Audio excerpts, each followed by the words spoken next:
Ladies and gents, boys and girls, it's time to read some motherfucking comments. Oh, yeah. You know what time it is. We love reading the comments. And before we dive into these, I just want to say real quick, if you guys have anything to comment about, especially if you have a story to tell, drop it in the comments. We love reading these. We want to see more creative comments from you guys. If there's something that you want to share, something that just happened to you, a story you want to tell, anything like that, just drop it in the comments. We're going to read that shit. We love reading comments. Yeah, can I go on the first one? Yeah, go ahead.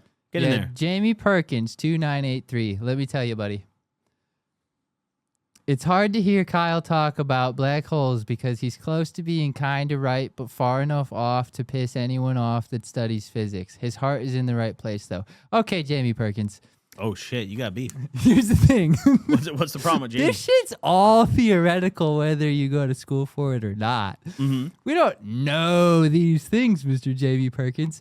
So he's so close to being right. You don't know. You're talking out of your ass right now, brother. Wait, imagine if he's the black hole goat, though. And far enough off to piss anyone off that studies physics? No. I've talked to people that study physics, and they're fascinated that I'm even thinking about these things at all. Really? It does not piss them off. They love to talk about this shit. You want a shot? Sure. So Jamie Perkins, 2983, chill out, bro. Chill out. You're Jamie, not get that guy. fucked, basically. Kyle knows people that study physics. So shut the fuck up, Jamie.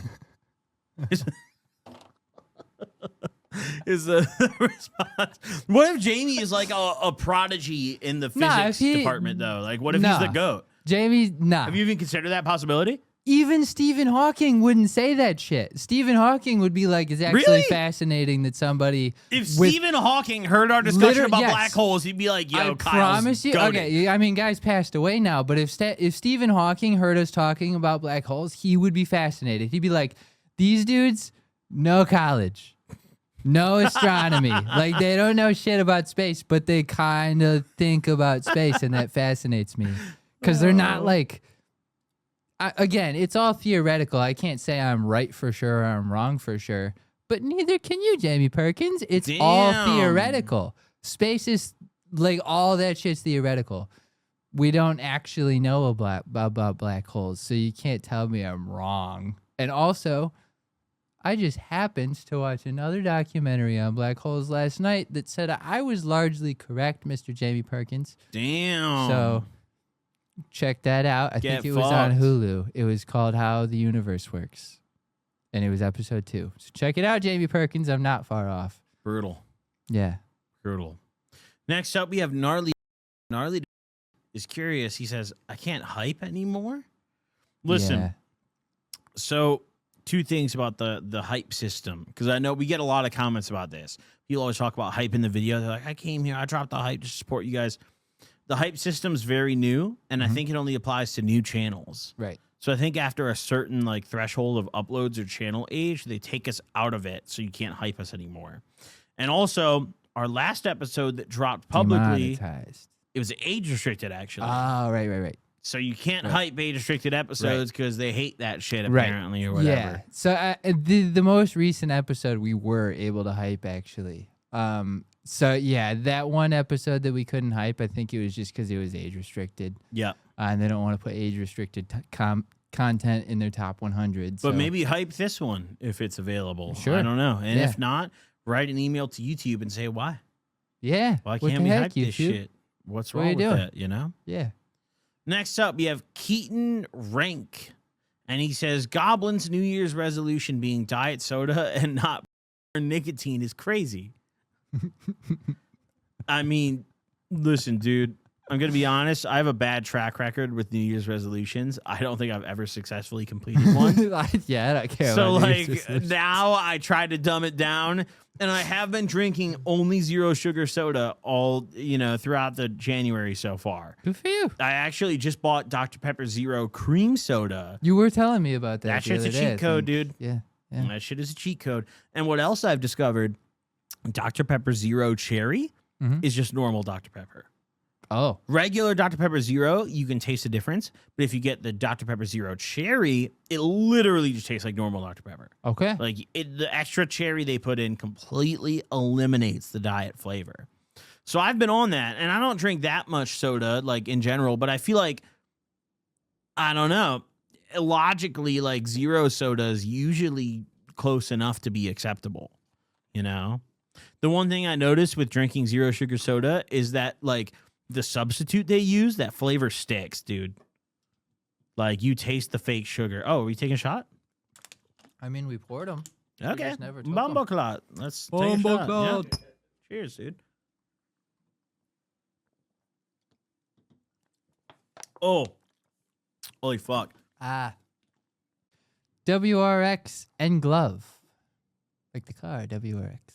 What's Where he got does- for our next comment? Where does Kyle think Venezuela is that he thinks it's a 12-hour flight? And that's actually a great question, WRX and glove. Let me tell you. I had previously, in my mind, replaced Venezuela and Argentina on the map in my mind.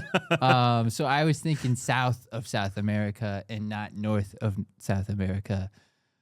Yeah. I feel like I remember you correcting this in the moment, though. That's like, very you almost possible. like, I think before we even finished reading or whatever the discussion was about flying to South America, I That's feel like I remember possible. you correcting it in the moment. Yeah, I definitely was initially under the impression that Venezuela was bordering like Chile or Chile. And I did not understand that it was northern South America. So yeah, that's why I thought it was a 12-hour flight. You know, I feel like a lot of not a lot, but some of the viewers of this show, they leave comments under the premise that they expect us to like understand these concepts. And like, we don't, Yeah, you know? yeah. Like, when have we ever flown to Venezuela? Have you ever flown there? Not one time. I haven't fucking Never, not flown one there, time. you know? And like, I think in general, bigger picture, it's like if you watch this show and you come here for serious, educated opinions, you might be in the wrong place. It is called Crackheads. And Yeah. we are, like, by rule of the show, we are intoxicated at the beginning of the show and by the end of the show. You are, by definition, more educated than me. You finished your high school diploma. Probably. So, like, yo, if you don't take Kyle's opinion serious on the Venezuelan flight, then don't ask my ass. And I'm not, I am not a general in any military or anything like that. So I probably don't have the best opinion either on most of these things. Do you think we could be solid generals? Yeah, Like because in, of like, all an the African Civ militia? we've played. I think about that a lot, Oh. actually. I think about, like, bro, if you played You me haven't in played Civ 7 Civ, much, though. that's true, but Civ 6 we went hard. True, yeah. But if you played like Civ or even like an Age of Empires like strategy game against me, you'd be having a bad time. And You know, it breaks my heart because, like, Civ 7 sucks dick. But we used to play a It ton of Civ 5 did. and 6. I haven't tried it myself recently, but I've seen they've updated it and fixed a lot of the issues. I feel like they do that we should every maybe try year. that out again. I'm 'Cause open to low it. key, like, I've heard, again, I haven't tried it myself, but I've heard that they've fixed the issues and that it runs a lot smoother and more quickly now. I hope so, dude. Yeah, that was rough. Civ One of 7 my was rough. favorite pastimes used to be just getting super fried and running a Civ game all night. Yeah. It's the best time consumer ever. Yeah. And, like, now those games suck. Yeah. You know? So you have to go back and play the old ones. But trust me, in Civ, Venezuela's my territory.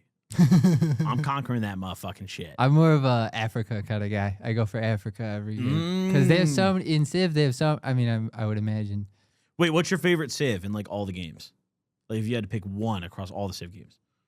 I really across all the Civ games. And you can pick any game. Okay, Civ 4 Scandinavians. Why? They had the Morningstar guys. I don't know if they were just called the Morningstars or whatever, but the dudes used the Morningstars, and it was so badass. I never loved played that. 4, I'll admit. That was what I grew up with. I played 4 I didn't play. like a robot. 5 is where I, like, really got into it. I think I didn't play 5. I think I played 4. No, we and played then 5 6. together. Did we? I know for a fact we played 5 together. I know Yeah. we played 6 together. We played 5 Did we together play before 5? 6. Yeah. Okay. Absolutely. Not as much, but, like, yeah, we played 5 together. I definitely played 4 and 6 the most, though. My answer is Civ 5 Persia. With the Golden Age buff, where it doubles the length of your Golden Ages. Yeah. That shit is broken, You dude. know, like the most broken Civ, though, I would say Civ 6 is Babylonians. I remember like doing shit that shouldn't be allowed with that. Like I'd have biplanes, like I'd have airplanes while you still have like archers. Do you remember the Huns in Civ 5? No, but the Huns were OP in like every game, I think. The Huns in Civ 5 spawned in with a siege unit. Do you remember? It was like the big, like the log siege unit. Yeah. So the whole strategy in Civ 5 with the Huns was you build siege units, spam them off rip, and just conquer attack everything. your neighbor. Yep. Yeah. Your neighbor's getting pissed on every single game. That was a beautiful, beautiful Civ to play. Yeah. The next comment we have here is from Very Rare Forever. And this is in response to the science lab that we were talking about taking a field trip in the last episode. Right. He says, Fermi Lab, bro. They took us on a field trip there. Yeah. Bro, I'm not going to lie. When I saw him write the name of the science lab that we took the field trip to, I Googled it and went down a huge memory lane trip. It sounds so familiar to me. Look at this place. I should probably do that myself. You'll probably recognize the lobby because I looked at the Google images. This, I vividly remember. This lobby. Do you remember that? Kinda, yeah. So it does remember, all look familiar. I don't know when I went on a field trip here, but I like unlocked a memory before of like fucking around with my homies in this lobby, like shooting the shit. And if I remember correctly, on the right side here is a cafeteria. Okay. I think. But I just remember going to Fermi Lab, I think it was my 8th grade biology field trip, and not learning a goddamn thing because I didn't pay any attention and I was a, degenerate delinquent, and that's how the field trip played out. Do you remember this place? Look at that building. That's like it looks very familiar, but I kind of don't remember. Like, I don't remember being there ever, but it does look very familiar for some reason. It's one of those like deja vu type memories where like, I can't really explain thoroughly what we did, but I know I've been here. I don't think I ever personally had a field trip there, but like I've definitely at least seen the pictures or something because it all feels so familiar. This place is fi, dude. I mean, imagine working here. You just come here and conduct science all the time. Like, science seems kind of fun. Science would be a cool job if you were just, like, a scientist. Yeah, like one of the ones that's, like, gets to hypothesize stuff. Right, but how do you, like, apply for that? Like, where do you apply for that? NASA? Like, I think the majority of the scientists who do, like, what we think of as science just, like, are really educated. Like, they're like the PhD certified guys. I think because I knew this one guy that he was like a chemist or something, but his job, like he worked at the university that he was going to school for. So like he just got paid kind of for the experiments he was doing at school. So I still don't quite understand. Like, how do you even apply for that? How do you become a scientist at like University of like Harvard, whatever, like how do you do that? I don't know.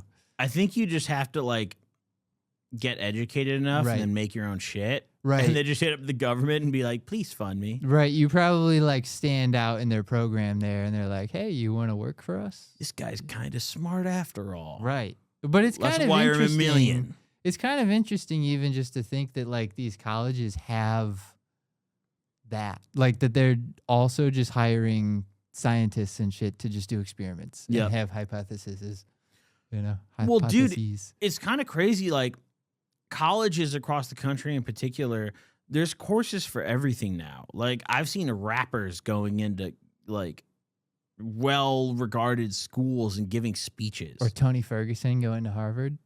Yeah, Tony Ferguson's brain has been clobbered for 20 years straight. Why is Tony Ferguson lecturing the Harvard students? Right. What did he go to talk? Do you even remember? Like, what did he talk about? He got a full ride. I don't remember what he like went to school. Wait, there, I want to Google this now. After he was in the UFC. Oh, my mouse just died. Oh no. That's okay. Oh, wait, I have a backup. But yeah, Tony Ferguson, after he was already like done with the UFC for a little bit, he went to Harvard. Oh no. On a full ride scholarship. Maybe put like Harvard. Yeah. Tony Ferguson, Harvard? Yeah. Not trying to hate, but can someone explain how he got accepted into Harvard? Were his grades actually that high? This is also after like assaulting police officers and domestic violence, and like he had a record, Wait, I want to find like an official. UFC fighter Tony Ferguson claimed he was attending Harvard in late 2022 to get business credentials, with various social media posts showing him in Harvard gear. But it seems he participated in short-term executive certification programs, possibly through the Harvard Extension School or Harvard Business School exec education, rather than a full degree, as he was seen around campus in business-related programs and mentioned getting business credentials and potentially physical education training certifications. I think, and I could be wrong here, but I think that's a fancy way of saying he dropped out. Yeah. I'm pretty sure I remember Tony Ferguson just dropped out. He didn't finish whatever. I think he was going for like a bachelor's in business, and then he was like, what am I even doing? And just dropped out. Look at him right there in the Harvard shirt and everything. Yep. That motherfucker's not there to learn. He's there for Instagram likes. Right. He's got bro, he has 2 shirts on under his Harvard shirt. Look, he has a long sleeve like Nike Tech. He's got a short sleeve red shirt, as you can see by the sleeve, and then over it, this motherfucker has a Harvard t-shirt. Yeah, he's an interesting guy. Is this a performative male? Yeah. I think it could be. you could, like, all these other dudes are here for hella business. Like, look, this guy's in a button down, belt on, motherfucking business ass pants. He's just dripping. And then Tony Ferguson is in here triple layered up with the Amiri jeans. I will say, do you see the lady? She's got panda dunks on already. Who? The lady right next to him. Oh, right here? Yeah. She kind of some fly shit. I have those in my room right now. I like in 2022, that was probably fly as hell. I mean, I think regardless, that's more fly than most of the classmates. Right. That his teacher's dripping or classmate or whoever, whoever that is. Did he ever post any updates, or he just posted his, like, I don't think so. I think he like quietly dropped out. Let's see. Tony Bro, look at that picture of him in class. Yeah. Imagine you're sitting in your like business class at Harvard, and the guy next to you raises his hand to answer a question. You look over, and it's the guy you watched get his head punched into oatmeal last Saturday. That literally had to be the same day as the other photo we just looked at, too. He's got the same outfit. He's got the same exact So how fit. many days, like how many classes did layers. he show up to is my question. I'm going to guess very few, judging by the fact that only info on this one is 3 to 4 years old. And we can't see him in another outfit. Oh, Tony boy. I think he showed up to one class and said, nah. You better go back to class. Okay, let's go back to the document. Here we go. Wait, we're in the wrong. I'm on the wrong. How do we even get here? Oh God, make sure to cut all this until we get to the document. Okay, there we go. All right. Here we go. Donkey. Next comment from Donkey Kong 1774. Interesting number to choose. He says the Monopoly Man did not have an oracle in any American version of the game, but European versions contained banknotes with the cartoon character with the oracle on. And this is in response to the last episode that we filmed where you and I were discussing, like, the monocle on the Monopoly Man. What is the term for that? We were talking about the K in Chick-fil-A. Yeah, Mandela effect. I still firmly stand on the fact that that guy had a monocle. Right. Like, for sure. Yeah. Hold on. Should we Google it? Yeah. Monopoly Man monocle. The Monopoly Man, rich Uncle Pennybags, famously does not wear a monocle in U.S. versions. Shut the fuck up. Right? Shut the fuck up. I totally remember the monocle. I know that guy. Right. Like, you and I used to play a ton of Monopoly together. Yeah. I feel like I really remember him having a monocle. Right. And I mean, look at that guy. Is it possible we played some weird European version? I guess, but like Sean wouldn't buy European Monopoly. Right, exactly. There's no way that he just would does do not that. seem likely. That's not a Sean thing to do. No. But like, it's such a weird thing. Like, Chick-fil-A is another example of this. Bro, I vividly remember Chick-fil-A being spelled C-H-I-C. Right. Filet. Right. And now they have a K on the end. Yeah. And that's some bullshit. Yeah. And I feel like they're trying to gaslight us into forgetting. Mm-hmm. Like, oh, just memory hole it. And like, hey, it's one letter. You don't have to do that to us. Yeah. You know? But like, You remember the time we went through the drive-thru and we were like doing lines until we got to the window? Yeah. They probably. Do you think they had a K in front then, No. or did they just have a C? No, that was pre-K. Yeah. That was pre-K. The K is a post-COVID edition, and I will die on that fucking hill. I've seen some like comments that like think that the Mandela effect is like a CIA psyop, and that they just like tweak things and just like basically gaslight us. You know? You want to hear my craziest off-dome conspiracy? So listen, I think companies like Chick-fil-A do those minor tweaks to keep those things fresh in your mind. Because on the YouTube end of things, there's this huge, I don't know what to call it, there's this huge trend right now where YouTubers are putting new thumbnails on their old videos that are like 4 or 5 plus years old and slightly altering the titles, and the algorithm picks those old videos back up and treats them like new ones and pushes them to everybody. Yeah. I think that these like big companies are doing the same thing because they realize that when they make a minor change, it makes everyone think about it a bunch. Right. So they're riding on that shit. You could be onto something there, yeah. I don't know, but like, yo, Chick-fil-A, stop fucking with me. I just want a spicy deluxe. So maybe it's not a CIA thing. Maybe it's just Chick-fil-A's fucking with us. The marketing department is just moving like the CIA. Yeah. You know, them boys are going crazy. It's not out of the realm of possibility that Chick-fil-A hired like ex-CIA. Probably. Chick-fil-A got money. I mean, imagine being like a major company looking for a new marketing guy. If some guy came into my interview and he was like, I used to handle PR for the CIA. That motherfucker's got a job. Hired. Yeah. That motherfucker's employed. Yeah, we'll find use for you. Yeah. Yeah. 100%. Next comment here. Do you want me to read it or do you want you to read it? I can do this one. Go ahead. Top hated player says, y'all got to invest in an air fryer for the cooking segment. That could be kind of interesting. I think it's cheating. I agree with Chris. I kind of agree. I think it's cheating. That's too fancy for crackheads to have. It's not a crackhead item. I think it's not a crackhead utensil. Air fryer is a glitch, okay? Yeah. It's an innovation of modern technology, and it cooks the food for you. And honestly, fuck that shit. Right. Fuck that shit. Yeah. You know? I think the magic of our cooking episodes is like us not really knowing what happens. Right. You know? Right. And trying to figure out how to use these tools. Like if we just followed instructions and like air fried everything on the cooking show, it'd be hella boring. Right. Like I would serve you like chicken fingers and French fries and be like, hey, I perfectly followed the air fry instructions. You'd be like, wow, these are really yummy. And we'd put it in the air fryer and then just cut to us serving it. Because you just put it in and take it out. Fuck that shit, bro. So the stove is way more entertaining. Last episode, I microwaved a steak and you microwaved, what'd you make? What did I make? I think you made like... I didn't beef something. You did like tacos or some shit. Oh, yeah, I made rice and... oh, yeah. And mushrooms. Your first dub. Yeah. That's right. Your first dub. Yep. Good work. Yep. Good work. Your first dub. Yep. Yeah, so, I mean, this guy commenting for the air fryer, listen, you're just trying to gas up Kyle, okay? That motherfucker won with the microwave. You're trying to throw him another bone. Right. Get the fuck out of my kitchen, okay? Next up, we have a Rewat, and he says, why is everyone in the comments 40 years old with kids? You know, the reason I pulled this comment is because I feel like a lot of people are curious.